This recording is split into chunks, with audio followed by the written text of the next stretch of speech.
Donc du coup, alors on a un petit peu répondu à ça dans la question d'avant, mais je vais quand même la reposer en seule parce qu'elle est importante. Elle a été beaucoup beaucoup posée. Ouais.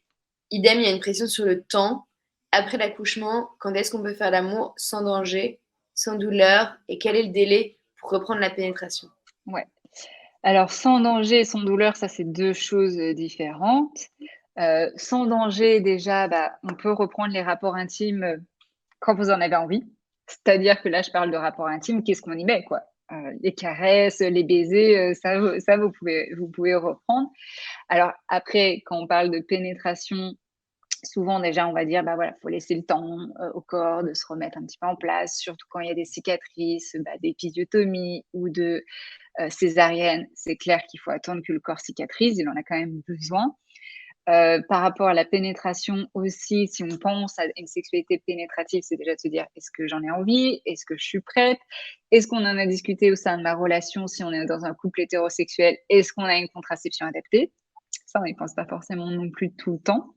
Mmh mh. Quoique on quand même, c'est un point, on va dire, dans la sexualité, le seul point qui est abordé dans la sexualité par une majorité des professionnels de la santé, c'est quand même la contraception. Donc c'est quand même abordé. Et puis souvent, on va dire aussi d'attendre la fin des lochies qui sont, bah, les segments, post-accouchement, qui permettent à l'utérus de se remettre en place, qui peuvent prendre 2 à 4 semaines selon les personnes. Attendre la fin des lochies parce que là, il peut y avoir un risque d'infection. Mais pareil, si vous avez envie d'avoir des rapports sexuels avec pénétration, vous pouvez en avoir, mais alors il faut mettre des préservatifs pour éviter, des infections.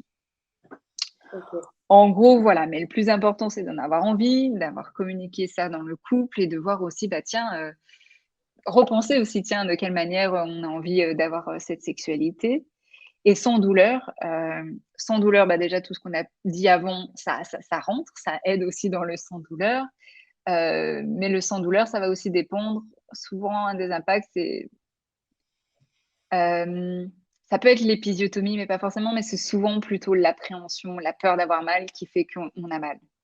Ouais. Mais C'est un petit peu comme le vaginisme. ouais, ouais, D'ailleurs, ça peut créer du vaginisme. ça peut créer, bah, des dyspareunies et ça peut créer du vaginisme. Mais des fois parce qu'en amont, il y a pas eu aussi cette préparation de, bah, déjà, est-ce que j'en ai envie? Est-ce qu'on a discuté au sein de la relation? Est-ce que j'ai des appréhensions de tomber enceinte? Enfin, est-ce que l'épisiotomie, est-ce qu'elle est encore douloureuse? Normalement, elle ne doit pas être douloureuse. Donc pareil, en parler avec une kiné ou une sage-femme pour qu'on puisse faire, un remaniement des tissus pour, redonner un petit peu de souplesse. Donc voilà, il y a des choses possibles, mais surtout ne pas rester seul avec la douleur parce que des fois, on se dit: «Bah, ça y est, ça sera comme ça pour tout le temps» et en fait, il y a encore des choses possibles. Mmh. Beh, c'est vrai qu'après un accouchement et on le voit dans de nombreux témoignages, de femmes, qui accouchent, qui expliquent que pendant tout l'accouchement, elles ont un suivi, une attention toute Mmh. particulière et qu'une fois que l'accouchement est là, on s'occupe plus que du bébé, parce que ça y est, le bébé, il est hors d'elle et donc du coup, elle peut se sentir un petit peu laissée tomber. Donc bien sûr, ça dépend encore une fois des, professionnels qui la suivent, mais il faut pas hésiter à prendre du temps, et à se garder, hiérarchiquement parlant, Mmh. de l'espace pour soi, pour se reconstruire tranquillement, pour se remettre de ça. Le corps, il a quand même vécu un événement assez traumatisant, mine de rien. C'est Ouais. naturel, mais c'est pas anodin. Il a besoin de temps, quoi. Mmh. Il a besoin de temps, tout simplement et nous qui sommes habitués à tout faire, tout feu, tout flamme et il faut que tout aille très, très vite, c'est le moment de se calmer, quoi. De D'y aller. s'écouter, en fait, c'est le moment juste de s'écouter. De de s'écouter, d'en discuter et de ce que tu disais par rapport effectivement pendant la grossesse, il y a même trop presque, peut-être trop de rendez-vous, Ouais. médical, puis soudainement au postpartum, il y a plus rien. Il y avait une maman, d'ailleurs, j'ai relaté son témoignage dans le livre, qui faisait la métaphore de, bah, en fait, quand j'étais enceinte, j'étais comme, un bonbon avec son emballage et cetera et puis en postpartum, on a enlevé l'emballage, on l'a acheté. Donc moi, j'étais l'emballage, on l'a acheté et puis mon bébé, c'est le bonbon, on s'en occupe. Mais moi, on me jette, quoi. C'est vraiment Oh, cette c'est joli sensation-là. comme métaphore. Ouais. Mmh.